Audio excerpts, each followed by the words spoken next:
Pumapasok na tayo ng Padre Pio. Ang sabi mo sis kanina? Pagka Sunday, syempre maraming tao. Oo, di kahapon, di ang daming tao dito. Ang daming tinda. Pupunta tayo guys kay Padre Pio para makita nyo kung saan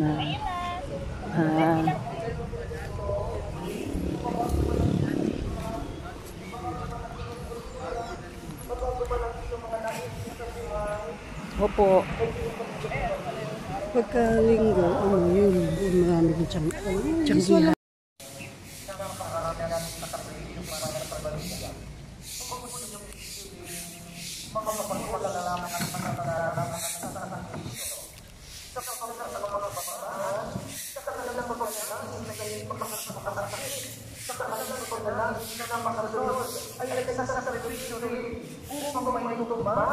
Ang kanilang narating sa ating mga anak. Bakit? Bakit ito mamamahal? Bakit pinapatuloy ang magtatrabaho sa pamilya dahil sa kanilang pakahirap? Bakit ito mamamahal? Bakit pinapatuloy ang susunod sa inyong mga magulang kahit na minsan ang hirap na hirap gawin ito? Bakit ito mamamahal? Bakit patuloy mo malawagin ang inyong yan mamaya?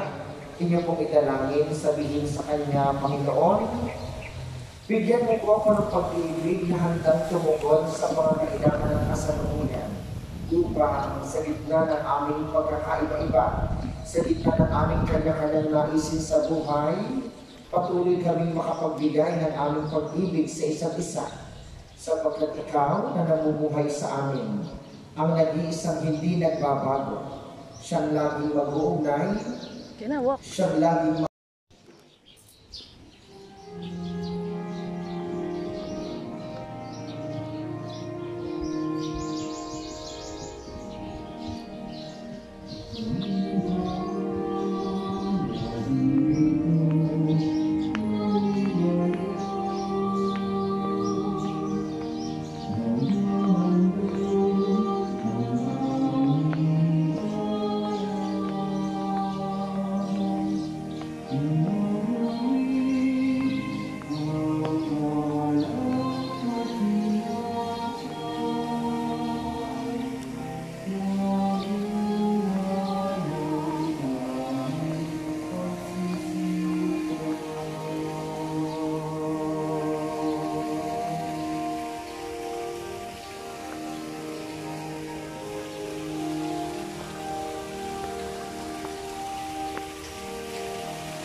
Pagka tayo po ang lahat.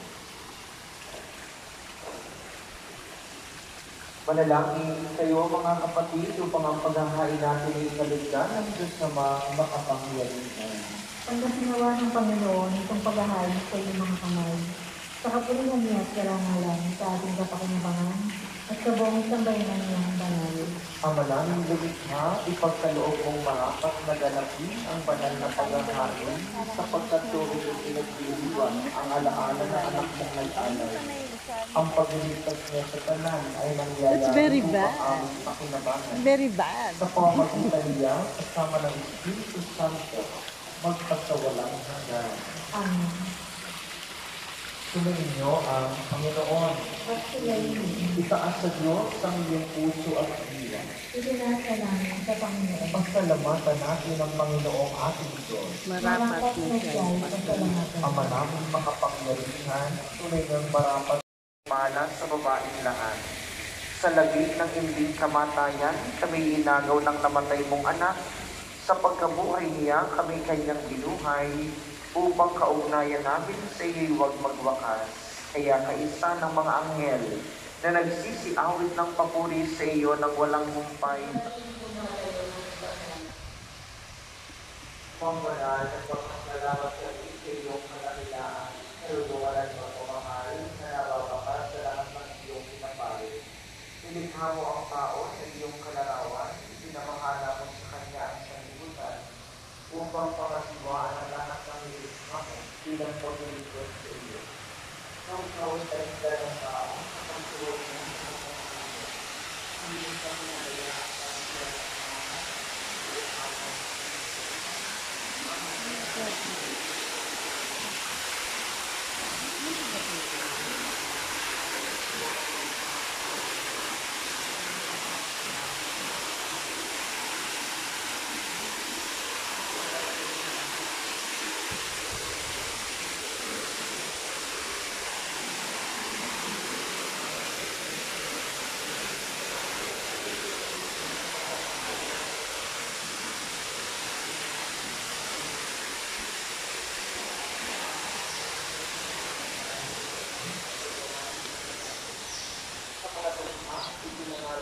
mabuting balita.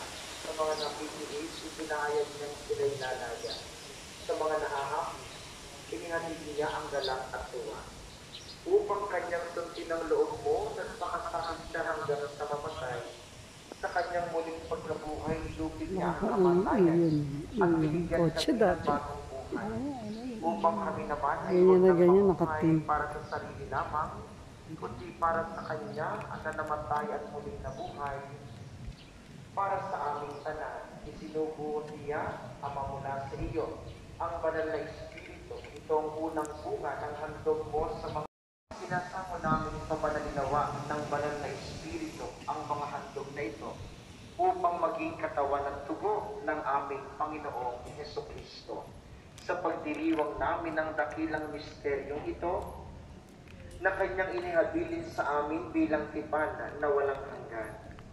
Ama naming banal, noong dumating ang panahon upang parangalan mo ang iyong anak, kanyang ipinakita na mahal niya ang kanyang mga tagasunod na nasa sanlibutan at hindi pinakikita niya kung hanggang saan ang kanyang pag-ibig sa kanila habang Parking. siya at ang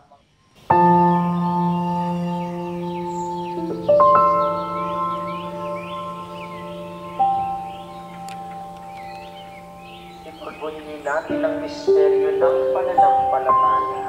Si Kristo ay namatay, si Kristo ay nabuhay, si Kristo ay babalik sa wakas ng panahon. Ama, ipinagdiriwang namin ngayon ang alaala ng aming katubusan. Binubulungan namin ang pagkamatay ni Kristo, ang kanyang pagpanaog sa kinaroroonan ng mga yumao, ang kanyang muling pagkabuhay, pag-akyat at pagtungkol sa iyong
Bakit?